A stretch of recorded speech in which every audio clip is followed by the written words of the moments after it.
Thank you so much for being here.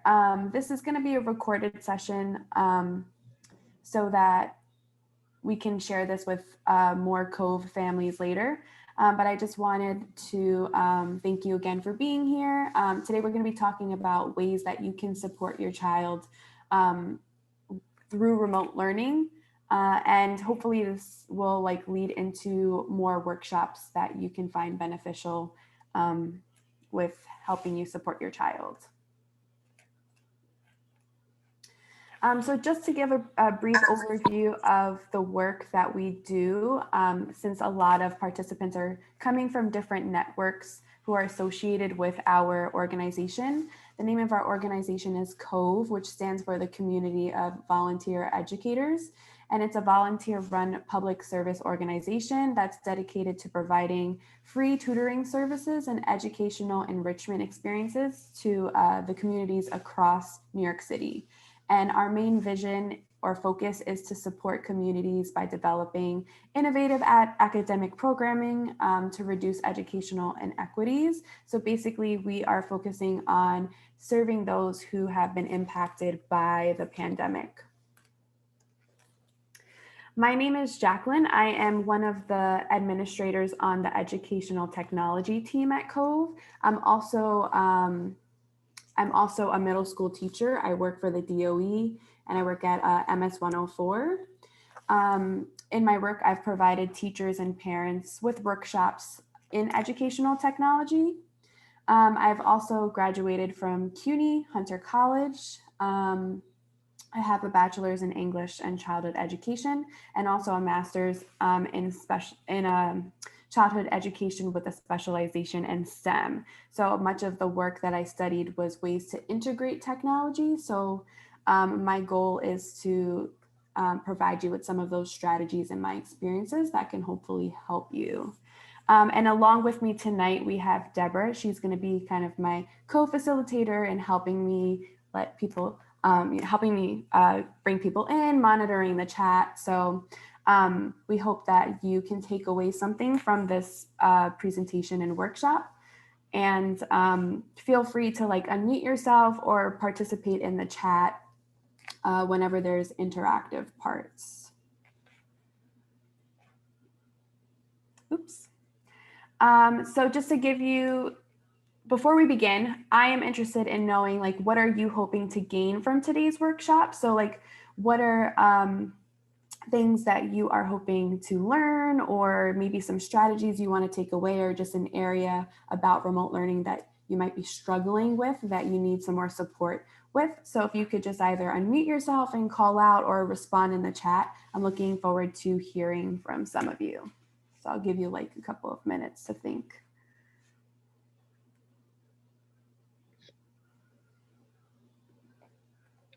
Hello. Hi, Patience. How are you? Good, how are you? Thank you for being here. That's okay. Thank you for having me. I am hoping to be able to keep motivating my daughter and how to do this remote learning. So far, it's been kind of okay. Some days are more challenging than others. And I don't understand everything she's using between the Google Classroom, the Zoom, and the emails, the I don't know, other kinds of meeting platforms that they have put together. I get confused. I get confused. I don't know where to go to look for things sometimes. And I've been reaching out to the schools. They've been supportive, but I think if I knew more, like this is the easiest way you can check Google Classroom to see what your child is doing. This is another thing that you can do to help her. This is how you can see if she's actually understanding what you're teaching her. Those are the techniques that I hope you can help me with this new digital, because I'm learning the digital stuff myself. I'm learning it myself, and it kind of gets a little bit difficult when I don't understand what she's doing and I want to motivate her. It's been challenging. Yes, definitely. Patience, you bring up a lot of great points in just summarizing the struggles that I feel like we're all facing as educators, as parents, and as students. And I will say some of the things that you mentioned that you would like to learn more about, I am going to like touch briefly upon throughout this presentation. So I'm hoping that you can take away some strategies that you will find helpful in regards to just organizational tips. I'm going to give a brief overview of how to navigate Google Classroom and ways to monitor work. So you are definitely in the right place. And again, I hope, you get something out of this. So that was a really nice like segue into just going through the agenda for today. So we're going to start off with just generally talking about, what remote learning should look like at different age levels. And then moving into promising practices. So basically just strategies that you can use or find helpful when it comes to setting your child up for success. And then we're going to move on to briefly talking about a few common digital learning platforms, but we'll hone in more on like different types of platforms in the next workshop, because my main focus at the end is to just give you some tips on how you can monitor work on Google Classroom. So let's begin with remote learning and what you think is appropriate at the different age levels or grade levels, I should say. So imagine you're an elementary school student or you're a middle school student. How might remote learning differ or look different across the different grade levels? So think about like the work that your child is doing and how it might be different from like a middle school student as opposed to maybe a third grader. Like what are some of the things that you're seeing your children do when they're working remotely? You can unmute yourself and share, or if you want to just quickly type something in the chat.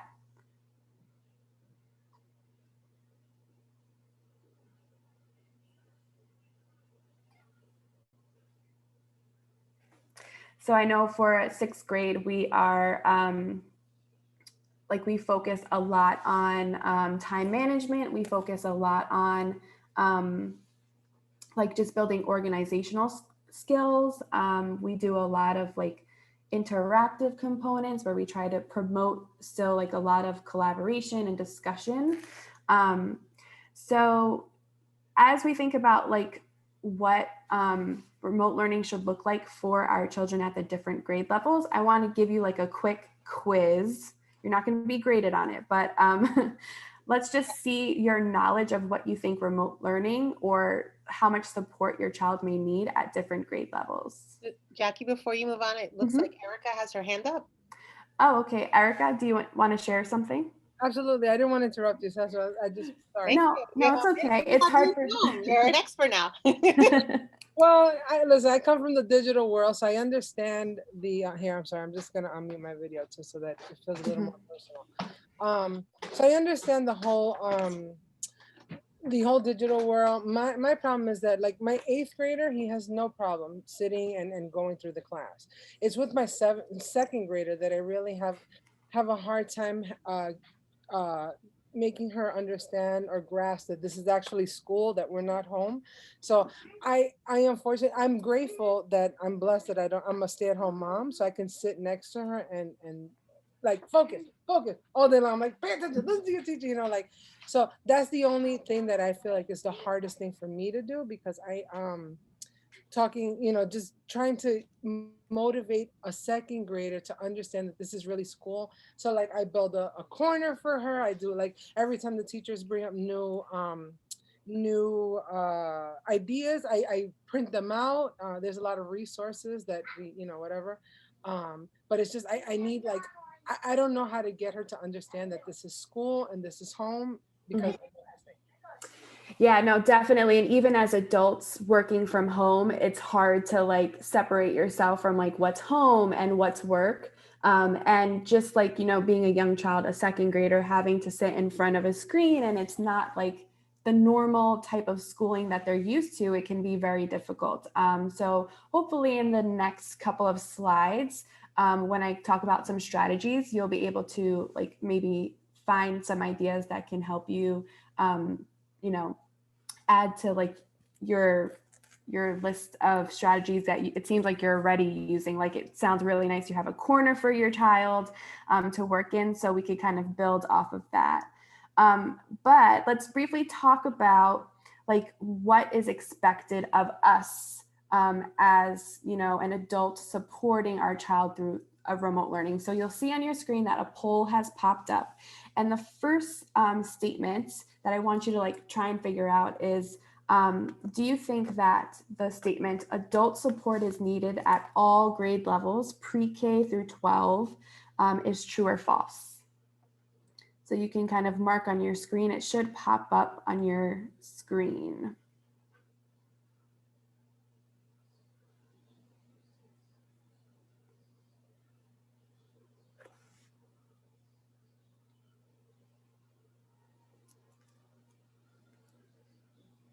We have 1 vote in. We have 3 votes in. We're getting closer. Thanks for participating. Awesome, yes. Keep going. And then the second statement you might see is students at all grade levels, pre-K through 12, require multiple breaks within a 40 to 45 minute period of learning. Do you think that's true or false?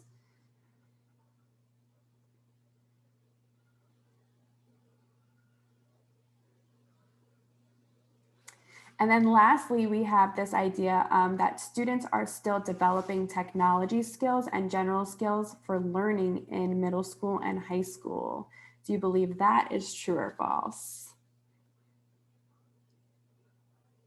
Deborah, how is it looking on your ends with the votes, the poll? For some reason, it's not showing up on my screen.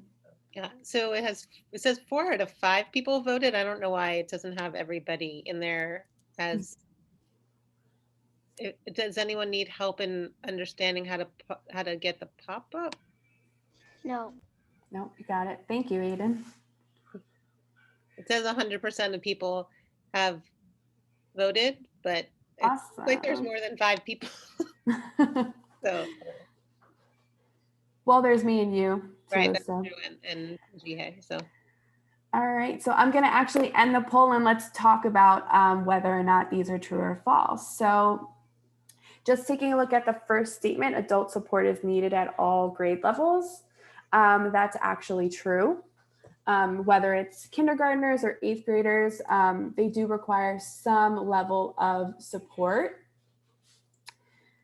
Thinking about the second statement, students at all grade levels, pre-K to 12, require multiple breaks within a 40 to 45 minute period of learning. That is also true.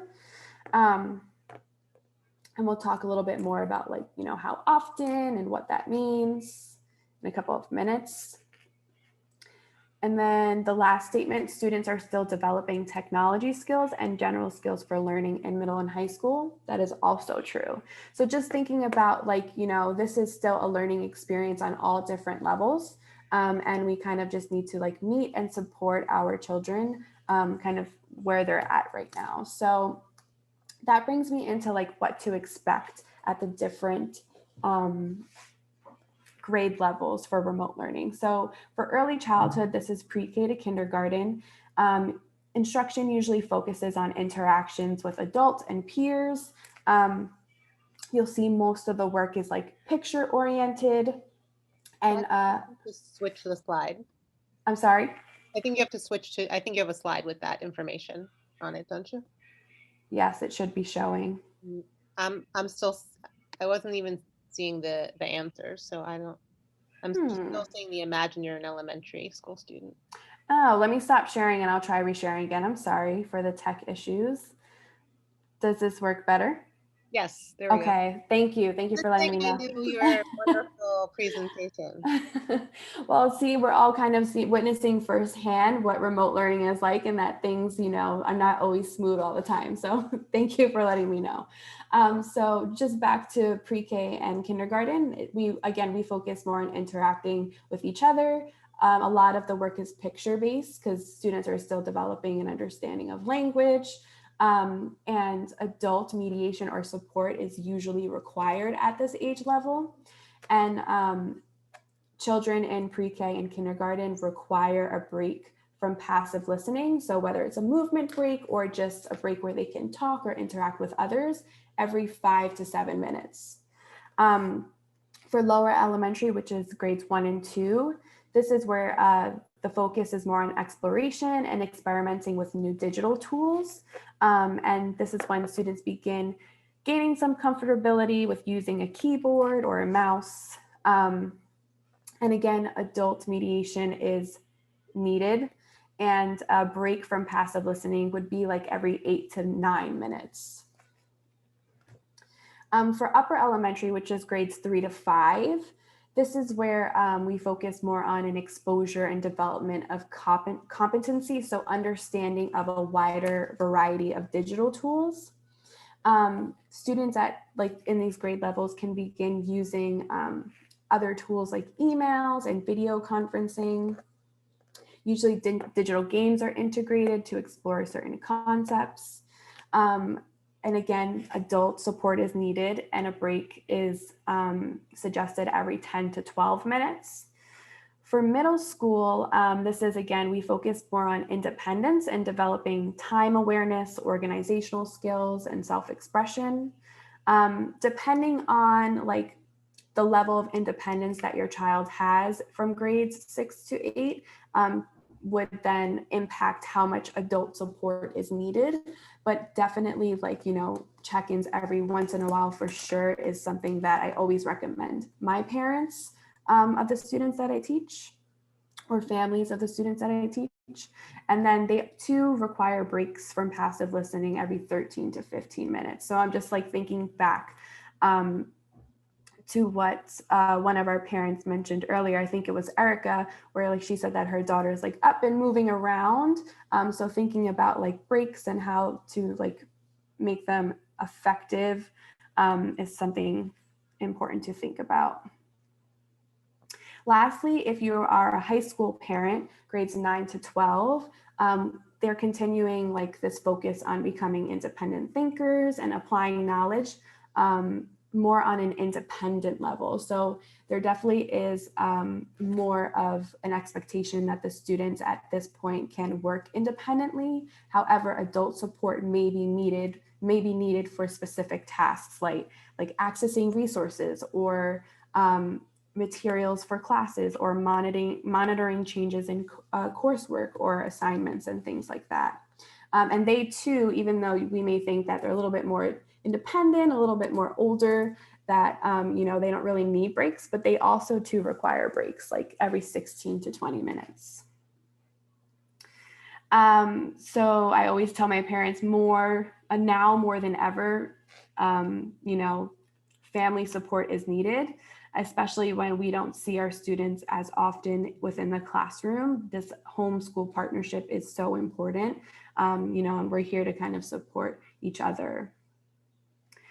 So that brings me to promising practices, which are basically some strategies that you can take away and hopefully implement. There may be a lot of different strategies you're interested in, but I suggest maybe choosing a couple that that isn't too overwhelming and you can apply right away. But before we do that, I have another poll for you, and you can either answer in the poll or answer in the chat, or just unmute yourself and share. But what I'm wondering is, how much of an effective routine you feel that you've established for you and your family with remote learning. So the statement is, I have established an effective routine to consistently support my child through remote learning. And I'm interested in whether you strongly agree to that, or you strongly disagree and you are very confused and you just don't know where to begin. So just looking to hear about some of your experiences. I know we kind of touched upon this before, but you want to answer the poll or share via the mic? We're getting a lot of answers rolling in, Jackie. Awesome. Yeah. Thank you. And we appreciate your honesty, and that's why we're not publishing the poll. It helps us, but yeah, it also kind of helps us if we want to. Oh, sorry, I don't know why this is moving on its own. Yeah, if we want to, do some more workshops like this, we could kind of, tailor the next workshops based on your responses. So it's really helpful for us. So it's like everyone has voted, and it's across the board. Oh, kind of like a little bit of everywhere. Yeah, it's pretty much 1 or 2 people in each category. So Oh, wow. Well, that's good. It just kind of like, I guess it honestly reflects kind of like how everyone is feeling right now during this time. So thank you so much for sharing that. So that brings me to now maybe some strategies for those who really feel lost, or just, for people who just want to try out something new and see if it works for you. So the first strategies that I want to talk about is just thinking about the workspace that your child is learning in, because with remote learning or like the hybrid learning model, students have been removed from their everyday life and the normal routines that have really helped them kind of be successful on a day-to-day basis. So being that they're learning in a new workspace, something we often recommend is designating an area in your home where your child can have their own space and place to like set their materials that they're going to use every day. We also recommend a quiet space with limited distractions, like away from TVs, gaming systems. Just having like a flat surface or desk or table to work on where students can comfortably, work on their laptop or their devices. Comfortable seating, especially if students are kind of sitting there for a long time, can help them just stay focused. One big thing is just having easy access to power outlets. There's been many times during lessons where I've had students saying like, oh, I'm at 2%, I'm at 1%. So just making sure that wherever they're working, they have access to that. Even like encouraging your child to decorate their space and kind of take ownership of where they're working, they can really like build that respect and seriousness, and know like, okay, this is where my workspace is. Like, I own this and I need to, take my work seriously. And also to having your child's schedule or school calendar posted in a place where they can see it to kind of help them, monitor like the classes that they need to attend, whether they're, a middle school student or a high school student going from one class to another, or if they're in elementary school and they have breaks in between, this can be very helpful as well. Some other things that I find helpful are these tools. So one thing that many of my students and families have mentioned is that they find noise canceling headphones a really great tool, because it helps eliminate or minimize distractions, and they can really like hone in and just focus in on the lesson or whatever assignment or activity they're doing. Another great tool is a computer mouse. I know it may sound like very obvious, but a lot of students are working from like laptops, and especially students who are in the lower grades who are still developing like fine motor skills. Just having a computer mouse instead of using a trackpad has made it a lot more easier for them to access and navigate their their assignments or the virtual learning platforms. And just some other things that I listed there are like just your basic everyday school supplies. I know we're working remotely, but there are times, like even me as myself as an educator, where I want to kind of give them a screen break, and instead of them like typing up an assignment, maybe on a piece of paper, drawing what it is that they're learning. So I've noticed that some students will say they don't have paper or pencils or crayons, just like your normal basic school supplies to do this. So making sure that they have access to some of these materials could be helpful as well. So here are some strategies for staying organized, and it's separated into 2 categories. So you can think of like the left-hand side where it says, can you see my screen? Yeah, are we good? yes. Okay. So the left-hand side, which are our daily practices, you can think of them as one-time actions that you can do right after this workshop or tomorrow that will set your child up for long-term success. Whereas weekly practices are a designated time or day once a week that you would do every week. And they're small tasks. And again, they can help your child stay on track. So taking a look at some daily practices that you might want to consider. You can create a daily routine that replicates a typical school day and implements breaks.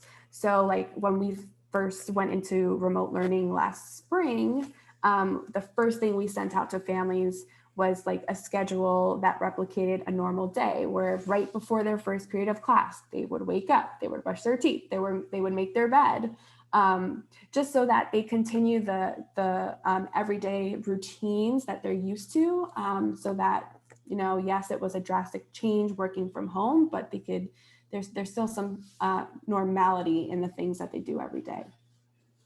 Another thing that has been helpful for students is setting alarms before each class or period. So again, it depends on whether your child's in middle school versus being an elementary school student. The schedules may look a little different, but it helps them just kind of stay on track with when they need to be in class and make sure that they are on time.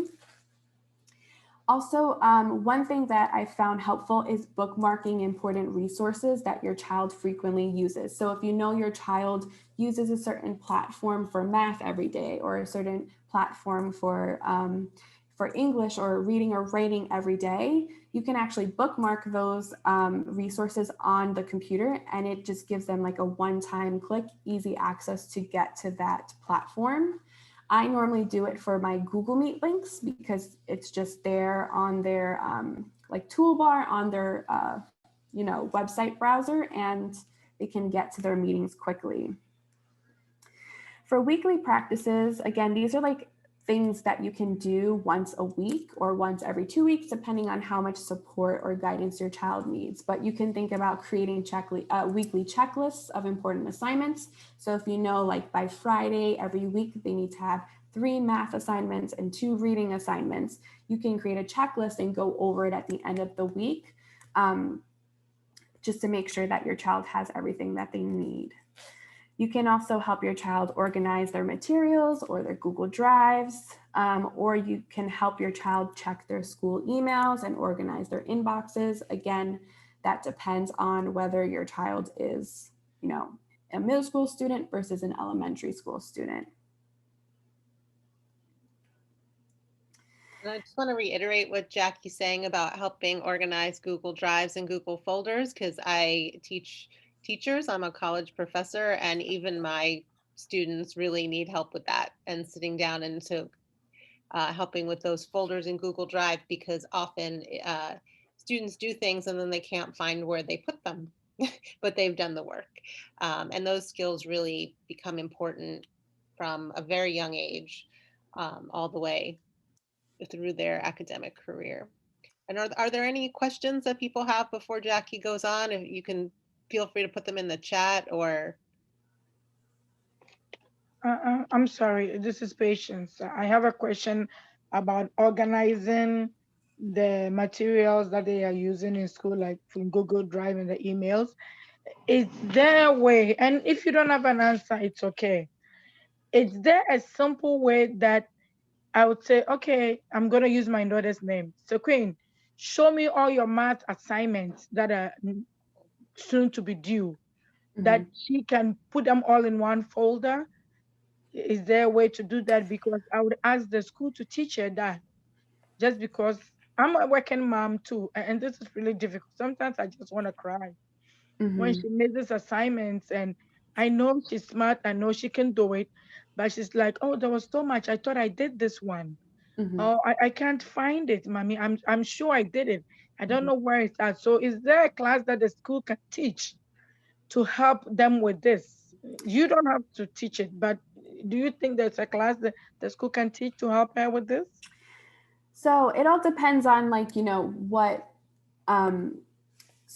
what supports that your school is providing. I will say, like, in like a couple of minutes when I start going over Google Classroom, I can show you a way where you can monitor missing assignments, or, you know, assignments that have been graded and completed, just through Google Classroom. The nice thing about Google Classroom is it's already integrated with Google Drive. So anything that is created on Google Classroom, it actually like pre-organizes it or automatically organizes it into folders itself. So with Google Drive, like when it comes to organizing documents, it's mainly like if a student creates their own work for an assignment, whereas like if an assignment is posted on Google Classroom, that's already kind of organized in its own folder. And I can show you what I mean a little bit later. But Google Classroom has a lot of features that you can use to help you monitor whether work is missing or if something is assigned and coming up, and I can show you that in a couple of minutes. Thank you. You're welcome. Don't apologize for your questions. They're great. And we're going right in that direction. I feel like you're reading Jackie's mind. Yeah. And if there's anything that I don't cover in this meeting, in the next meeting, I've been taking notes so I can address these things kind of as we go along over time as well. So I wanted to go into like work management, and this is basically strategies you can use to help your child manage work if they're having a difficult time staying organized or just keeping up with assignments, because it can get very overwhelming, especially like virtually where you don't have anything tangible to like organize. It could kind of get lost in this, virtual space. So some things I've suggested is using planners to help keep track of important dates. And I can show you how to find important dates on Google Classroom later. Creating an after school routine that allows appropriate time for students to complete work. So, if, they finish class or virtual learning at 2:00, maybe giving them a break and then figuring out times that are specifically allotted for certain subjects after school so that they can go back and finish work. Using a timer, again, a regular school day is very structured. So the fact that they're not within a classroom, it's really hard for students to manage their pacing and time management. So using a timer to help them pace themselves with their work can be helpful. I'm going to talk about Google Classroom notifications and what I mean by that in a second. I have also suggested families finding a study buddy for their child. So that, not only are they getting support from another classmate, they're also interacting socially, which can be great as well. And again, like those weekly check-ins I mentioned earlier can help you monitor your child's progress. So one tool or app that I suggest is downloading the Google Classroom app. The reason being is it provides you with immediate notifications to your device. So the Google app looks like this icon here. And here is just like a quick screenshot of like what it looks like on my screen whenever an assignment is posted or a private comment on work is posted. And this is a really great tool because I know for myself as an educator, when I'm checking work and say an assignment is missing from a child, I'll leave a private comment on that assignment and say like, oh, please hand this in, or this assignment is missing. And then they would get notified, or the parent would get notified, and they would receive like an immediate notification, as opposed to like, things start piling up and you didn't know about it. So this is one tool that I find very helpful. And I know some Google Classrooms or like just school Google Classrooms already have parent emails attached to them.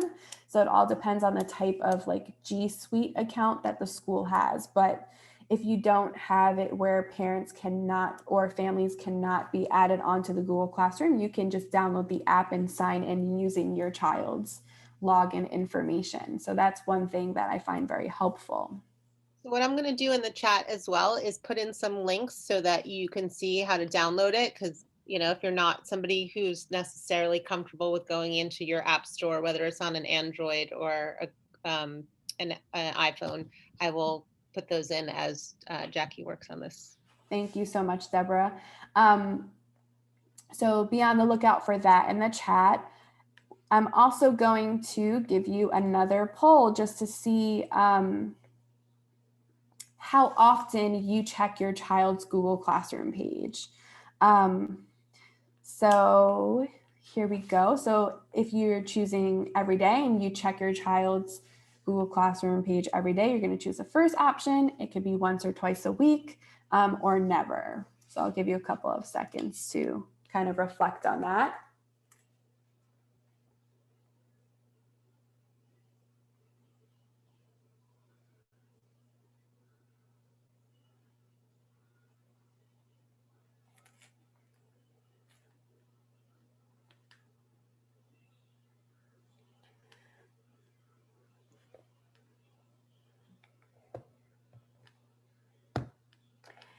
And if you're done with the poll, you can see in the chat if you want to save those links for later. Depending on the type of device that you have, you can learn how to download the app if you're interested in that. All right, so Deborah, what are the results looking like? We're waiting for one more person to vote, but we have a bunch of people that check every day, but we do have some people that don't check, and it might be because they might not know how to check, or maybe their teacher hasn't made that something accessible. So that would be interesting to talk about. Okay, so if you check it every day, that is great. If you don't check it every day, don't worry about it. We'll teach you how to do it now. So I do find that just even checking in like once or twice a week is very helpful, because it kind of, keeps you in the loop and keeps you updated on what's going on in, your child's academic life right now. So I am going to move on. All right, so before I show you a little bit about Google Classroom, I just wanted to note that a big part of being successful with remote learning is just to continue like discussions and communication with your child's teacher. So ways that you can do that is check all forms of communication that is used daily. So I know some teachers or educators may use Remind. Some teachers or educators may just send out weekly emails. Maybe they post things on Google Classroom. So just making sure you check those forms of communication frequently to stay updated. I know it can be very challenging because we're so inundated with information, but that's something to consider. Checking grading platforms on a weekly basis. So I know for my school, we use PupilPath, but that may be different at different grade levels. So just thinking about what platforms your child's teacher is using to grade them. And also being proactive. So if you're really confused with something, or you need support or help, just making sure you reach out, because we're always here to support our families, especially since this is like, new territory that many people, are not used to. So just making sure you reach out whenever you have any questions. And then I'm going to show you a quick way you can reach out to your child's teacher using the Google Classroom private comment feature. So that brings me into talking a little bit about Google Classroom. So before we do that, you may see some common platforms that your child uses listed up here on the screen. So I kind of researched and reached out to some of my educator friends and surveyed and saw which platforms were most commonly used. So we have Padlet, which is an interactive digital bulletin board that promotes discussion and collaboration. We have Flipgrid, which is another platform, but it's more video based, and educators use it as assessments or homework assignments, and also participation assignments. We then have Jamboard, which is an interactive virtual whiteboard, which is used to display student work. It also promotes collaboration, and it's one of the apps that are integrated in your child's Google Suite, which is basically like the hub where Google Classroom can be found, Gmail, and all those other features. Then we have iExcel, which is a platform that a lot of teachers use to provide individualized learning across different subjects. We then have interactive slideshows that a lot of teachers use, such as Pear Deck or Nearpod, and then Google Classroom, which is the main one. And it's just a platform that teachers use as the main hub for learning and organization of resources, assignments, and communication. So the goal is for the next workshop I wanted to talk about and introduce these types of learning platforms. Some of the ones that came up in a survey that I gave COVE families were IXL, Zoom, BrainPop, and Flipgrid. But I want to go back to the previous slide. And if there's another platform that's on here or that wasn't mentioned, but your child uses it frequently and you need some more support and understanding about it, if you can just like type it in the chat and we can make a note of it so that in the next workshop, I can make sure that I focus in on these specific platforms, since today we're only talking about Google Classroom for the last 20 minutes. So is there any other platforms that are listed here or that were not mentioned that you're interested in learning more about because your child uses it often? You can just shout it out or put it in the chat.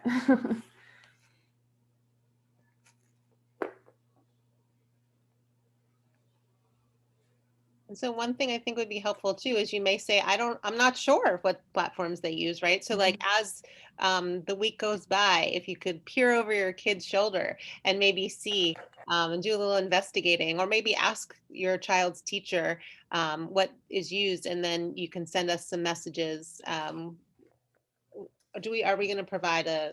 Yeah, so I'm gonna actually put its info at coveeducators.org. Yeah. So you may not have that information now, but we can give you some research. We can give you some homework to do if you'd like, because we would like to see you back at the next workshop that we have. And we would love to make sure that it's tailored to the needs that you have for the programs that your children are using.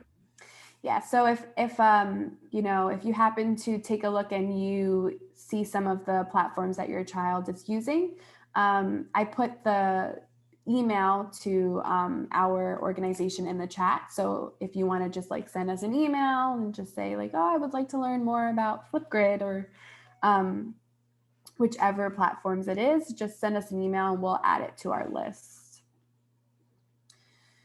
Okay, so the moment we've all been waiting for. Here is ways that you can access Google Classroom and monitor work on Google Classroom. So I'm going to go over the to-do lists that you can find on Google Classroom. I'm also going to go over how you can filter through assignments and find missing work or work that's been assigned or work that's been turned in. I'm also going to show you how students would turn in work. And I'm also going to show you how you can send the teacher a message and check grades. So I am going to pull Google Classroom up right now. So right now, what you're looking at is the main page where all of your child's classes would be located. So depending on how your child's school has it set up, some students might have multiple classes for different subjects. Some students might just have one class for all their subjects. So that really depends on the school. Now, in order to find this main page, I either go to classroom.google.com, or if I'm already logged into my Gmail account, I could just go up here to this grid and find the Google Classroom icon, and it would bring me to this page. So again, this is that main page where you will find all of your child's classes. Now, the quickest way to find the to-do list, which is just a list of assignments that needs to be completed by your child, is each class has a little icon that looks like this. It's like a little person in a box. So you can click on that and it will give you a list of all the assignments that your child has been assigned in that class. So in this left-hand corner will be the name of the assignments. Right next to it, this little symbol looks like a paper clip. If that assignment has like an attachment, so if it's like a slideshow attached that your child needs to work on, or a document that your child needs to work on, it will be attached and you'll see a symbol. Right next to that, it's going to give you the due date. So like for this notebook that I'm assigned here, I know that it's due January 25th at 8:30 a.m. And then the column next to it tells you like which marking period. So depending on whether your child's teacher has their Google Classroom set up by marking period, this may or may not show, but I have mine set up like that. So that's why you see it there. And then this last column is kind of like the most important aspect because it tells you information about whether the assignment is missing, whether it's been turned in and graded or not. So as you can see, if something's missing, it comes up in bright red, and I have not been doing a really good job with keeping up with my science work here, but if an assignment is missing, it'll say it in bright red words, missing. For assignments that say assigned, that means that they are assigned, but it's not past a due date yet, okay? And then anything that's been turned in, it'll say turned in, or it will have a grade because it's been graded. So like for this assignment here, you'll see that I have a 1 out of 1. So I received my grade back. If you see that something's graded, but it said not turned in, that means your child might have forgotten to turn it in, but the teacher has graded it either way. So now what I want to do is I want to show you how you can filter through the work. So if you look at this left-hand side, it gives you a few categories. So for this class only, if I click assigned, it's going to give me all of the work that's been assigned, whether it's missing or not. If I click returned, it's going to give me any work that's been graded. So you can see what the grades were for specific assignments. Mm-hmm. And then any work that's missing, you'll see all the assignments that's missing. So just thinking back, patience, to your question about like, how can I figure out what's missing when it's due, I think this will be very helpful because it kind of already generates a checklist for you, and you can see exactly what is missing.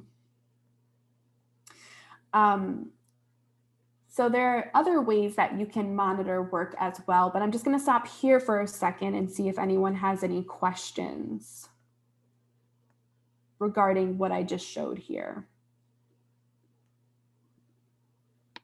Noted, thanks. You're welcome. And if you're able to pull up your child's Google Classroom right now, as Jackie's showing you, that would be great. Like you could, if you want to navigate it side by side while Jackie's showing you that, for me as a student in workshops like this, that has always been helpful. Yeah, and what we could do is after this workshop later on, I can send out a tutorial that I've recorded as well that you might find helpful. And I can send that post workshop. So if it's hard, if you find it challenging navigating 2 different devices or going from one screen to another, I'll also share that resource with you later. Okay, so now I'm going to bring myself to the actual Google Classroom page because you can use other features to help you as well. So I'm going to go to the main Google Classroom page, and just to kind of break down like the different parts of the page, at the top you'll find 3 different tabs. The first tab is the mainstream, which is basically if you think about like social media and like a Facebook stream where people are posting their statuses or like everything that's posted up, that's what you're going to find on the stream. So it's basically just a collection of everything that's been posted, whether it's assignments, whether it's announcements from the teacher. That's what you can find on the stream. On this classwork tab is where you can find all of the work and resources that has been posted by the teacher. So depending on how your child's teacher has the Google Classroom organized, it might be organized by sections. So I have mine organized by weeks to help students keep track. So that is what the classwork tab is. And this is where you can find all of the assignments and resources. And then people is just whoever is a part of the Google Classroom. Now, on the main stream, you'll find this box that says upcoming. And this is also a really great tool because it shows you assignments that you need to like prepare for. So for example, on my upcoming list, I know that on Friday I have something due and on Monday I have something due. So you can click view all. And what's really great about this is that it gives you your to-do list with all of your classwork. So all of the Google classes that your child is a part of will come up here, and it will generate one big list of all the assignments that need to be completed across, whatever Google Classrooms they have or are part of. Since I'm only a part of one class as a student, you don't see a very long list. But this is a great tool for a student who has to juggle and manage many different Google Classrooms with many different assignments. What you can do here is you can see all of your classes work, or then you can kind of filter and go class by class. But what's really great is, and again, patients, I'm thinking about your situation, is that you can kind of go on a week-to-week basis and say like, okay, this week, this is what needs to be done. Next week, this is what needs to be done. And if you choose to see all of the classes, it gives you a list of everything across every class. So this is a really great feature as well. And you can also filter to what's missing per week and what's already been completed per week. So this is another great tool as well. Any questions?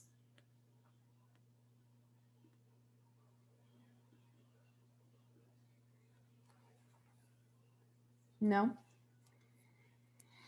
Okay, so the last thing that I wanted to show you was ways that you can quickly communicate with your child's teacher. So I want to go back to my main page.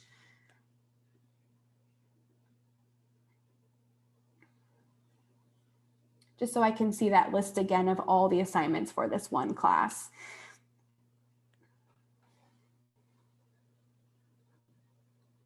So you'll see that, next to some assignments, I have like this little speech bubble, which means that there were some comments posted on this work. So I'm going to go to this notebook and I'm going to click onto this assignment so I can view the actual assignment. So when you view an assignment, it'll show you a page that looks like this. So it'll tell you like the name of the assignment, when it's due. If it's graded, you'll see that there's a grade that comes up here. It gives you a description of the assignment. And then if there were any comments that were posted by the teacher, it'll come up as class comments. Now, class comments are different from private comments. So private comments are a quick way to communicate, from teacher to student or student to teacher or family to teacher and vice versa. So if you ever have a question about an assignment, you can simply go to that assignment if you're trying to help your child and you don't know what to do, and you can add a private comment. And what happens is those notifications that pop up on your phone, teachers get them too. And we know like, okay, the student needs help. Let me go and, contact them back by adding another private comment. So it'll just create this easy dialogue.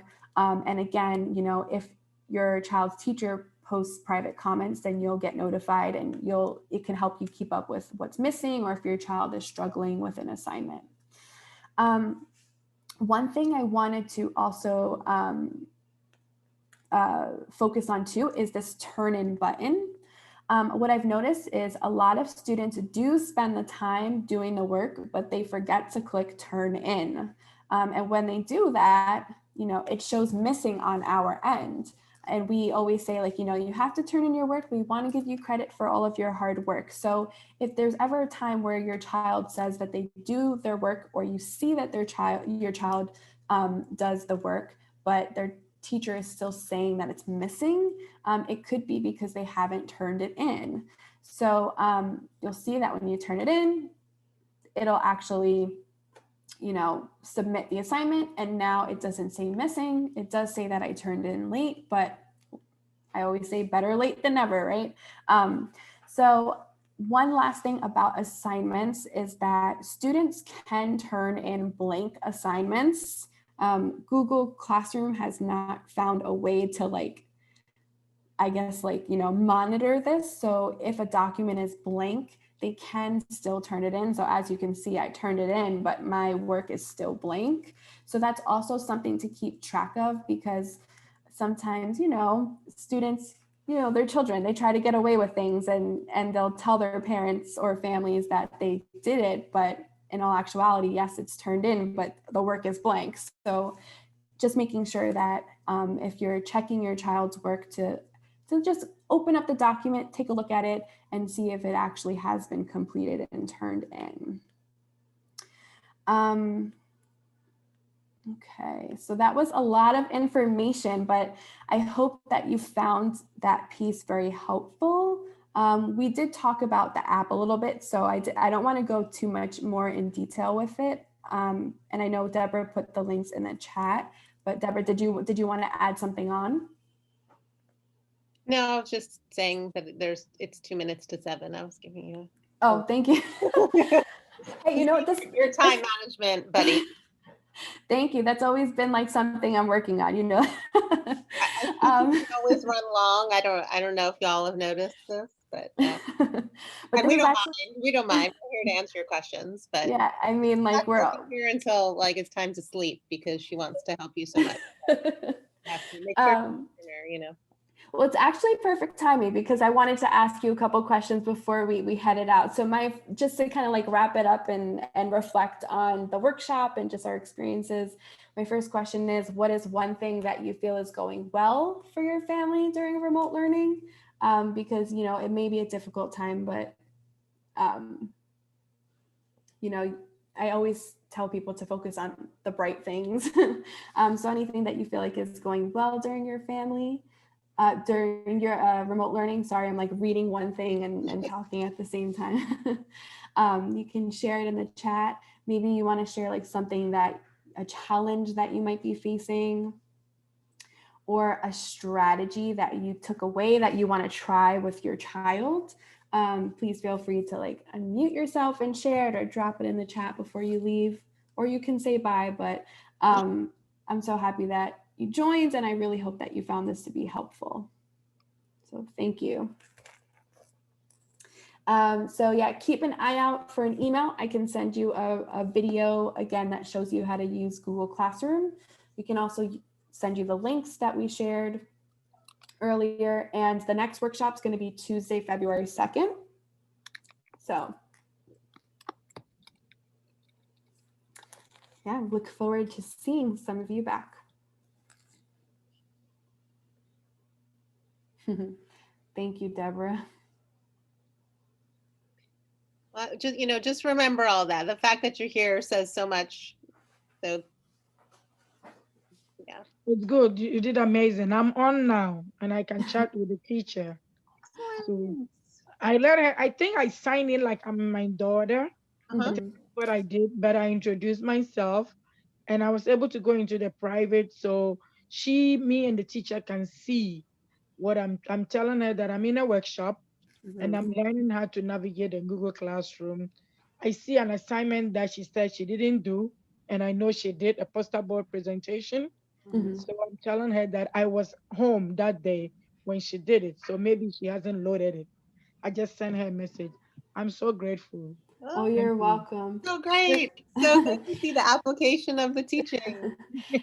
Yes, thank you so much for joining in, just adding to our discussion. And later on, be on the lookout for a follow-up email. I'll send you the video screen share thing that I made to help parents understand how to navigate Google Classroom. So if you need to go back to it and kind of revisit those steps, you can use it as a resource for you. Yeah, I wrote down the daily practices and the weekly practices.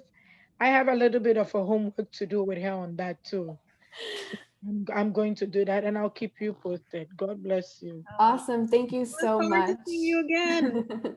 Yes, thank you. Have a good evening.